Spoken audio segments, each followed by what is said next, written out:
Hello guys, good morning সবাইকে। তো আজকে চলে এসেছে যে স্নান টান সেরে আবার একটা ব্লগ নিয়ে। তো আজকে আমাদের মনসা পুজো, এই যে সব রেডি করে নিয়েছি পুজোর জন্য। তোমাদের দাদাভাই এখানে বসে চা খাচ্ছে, বড় মা এখানে বসে কুর্নো কাটছে। তো সব কিছু ভাজা টাজা হবে, কালকের কিছু খাবার দাবার রয়েছে, তো আজকেও কিছু হবে। তো এই যে পাশে বাড়ি ঠাকুমা চলে এসেছে পুজো করতে। আর আমাদের তো পুজো করা হবে না, ঠাকুমা পুজো করে দেয়। তো এই যে ঠাকুমা মতন পুজো করছে আর একটু আমার সাথে গল্পও করছে। তো এই যে পুজো টুজো মানে ঠাকুমা করছে, আর অনেক দিন দেখা হয়নি সেই কথাই বলছে যে সব হচ্ছে। তারপরে এই যে রান্নাবান্না সব ভাজাভুজি করে নিয়েছি।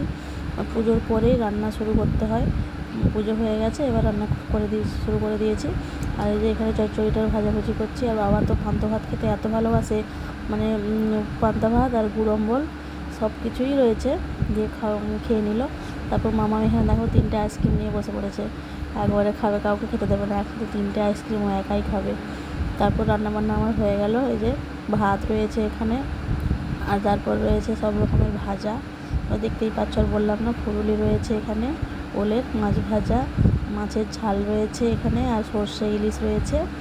আর এখানে রয়েছে ডাল চচ্চড়ি, নারকেল ভাজা, তারপরে মানে মাছের মাথা দিয়ে আলু দিয়ে ঝোল হয়েছে। আর হয়েছে যে এখানে চচ্চড়ি হয়েছিল সব রকম সবজি দিয়ে। আর তোমার এখানে রয়েছে গুড় অম্বল, চালটা দিয়ে গুড়ের অম্বল, মানে এটা তো আমাদের সবারই প্রিয়। আর শেষে রয়েছে যে পায়েস, পান্নার দিন পায়েস করতে হয়। তো এই যে সবাই খেতে বসে পড়লাম। এটা ছিল তারপরের দিনের ভিডিও। বড় মা বাবু সবাই একটু তোর একটা কাঁথা কাটছিল, সেটাই দেখাচ্ছিলাম। আর তারপর আমরা রান্নাবান্না সেরে চলে এসেছিলাম মন্দিরে, মানে মন্দিরে বলতে কি ব্যাংকের কাজে গিয়েছিলাম। তো ব্যাংকের কাজ মিটতে আমরা একটু মন্দিরটা ঘুরে চলে এলাম মায়ের বাড়ি। তো এই দেখো রাস্তায় দেখাচ্ছি আসার সময় যে আমাদের বাড়ির পাশে স্কুল, হাই স্কুল, ওটা পেছনে প্রাইমারি স্কুল। এই যে তো আমরা সন্ধ্যাবেলা মানে ভিডিওটা আর কন্টিনিউ করতে পারিনি সারাদিন। তারপরে যে সন্ধ্যাবেলা চলে এসেছি একটু রাজবলহাট বাজারে ঘুরবো বলে, মানে মায়ের বাড়ি যাব বলেই এসেছি। তো ফাইনালি আমরা এই যে রাজবলহাট বাজার পুরো ঘুরে মায়ের বাড়ি যাচ্ছি। আমার বড় মা বাবু ওদেরকে তোমার দাদাভাই আগে নামিয়ে দিয়ে এসছে, তারপরে আমি খুশি আর আমার দাদাভাই 3জনে মিলে যাচ্ছি একসাথে। এই যে আমাদের বাজারটা দেখেছো পুরো, মানে এটা রাজবলহাটের বাজার এটা। আর আমরা এখানে থাকি না, না হলে আমরা বাজারে প্রায় আসতাম ফুচকা খেতে। তোমার দাদাভাইয়ের সাথে খুশি আমি সবাই, মামাম তো তখন হয়নি, মামাম হওয়ার পরে তো আমরা বাপের বাড়িতে থাকি তখন থেকেই, তো সেই জন্য আর এখানে দেখানো হয়নি। তো ফাইনালি আমরা চলে এসেছি আমাদের যে মায়ের বাড়ি রাজবলহাটে মায়ের মন্দিরে, রাজবল্লভী মায়ের মন্দিরে। তো আমরা এসেই প্রথমে একটু প্রণাম টনাম করে নিলাম। তারপর মামাম এখানে এত বদমাইশি করছে, মানে ওকে ধরে রাখা মুশকিল, যে কী পরিমাণে বদমাইশি করছে সবাইকে চারদিকে। আর এই দেখো আমাদের মায়ের ছবি, তো তোমরা সবাই মানে দেখতে পেয়েছো নিশ্চয়ই। দেখো একটা পুচকুটাকে এনে এখানে শুয়ে প্রণাম করাচ্ছিল। তো ফাইনালি আমি একটু প্রণাম করে নিলাম।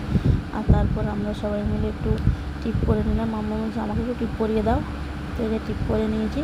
আর তোমাদের দাদাভাই ওখানে পুজোর একটা ডালা আনতে গিয়েছিলো, পুজো দেবো এসেছে যখন একটু পুজো দিয়েই যাই। তো ওকে বললাম যে তুমি তাহলে দাও, পুজোটা হোক। আর তারপর আমরা ফাইনালি একটু ধূপ, মানে এখানে এই সাইডে একটু ধূপ জ্বেলে দিলাম। আর তারপর সন্ধ্যাবেলা মায়ের মানে শীতল হচ্ছিলো আরতি, তো আরতিটা আমরা সবাই মিলে বসে দেখলাম। তারপর মানে আরতি দেখে আমরা এই যে মন্দির থেকে এবার বেরিয়ে যাব। এই যে তোমাদেরকে দেখিয়ে দিচ্ছি, এটাই হচ্ছে আমাদের রাজবল্লভী মায়ের মন্দির। আর আমরা এদিকে মানে এদিকে পেছনেই রয়েছে, এখানে হচ্ছে নবমীর দিনে মোষপলি হয় এই জায়গাটাতে।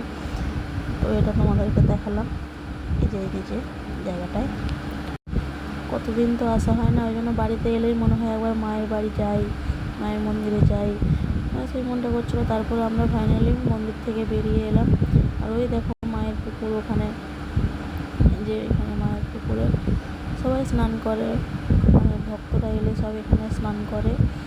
আর ফাইনালি আমরা যে চলে এলাম। তো আমার ভিডিওটা আজকে এতটাই, যদি ভালো লাগে লাইক কমেন্ট শেয়ার করো, আর আমার পাশে থেকো, আমার চ্যানেলটি সাবস্ক্রাইব করো, ইউটিউব থেকে দেখলে সাবস্ক্রাইব করো, আর ফেসবুক থেকে থাকলে ফলো করে দিও। টাটা বন্ধুরা, গুড নাইট, সবাই ভালো থাকো, সুস্থ থাকো।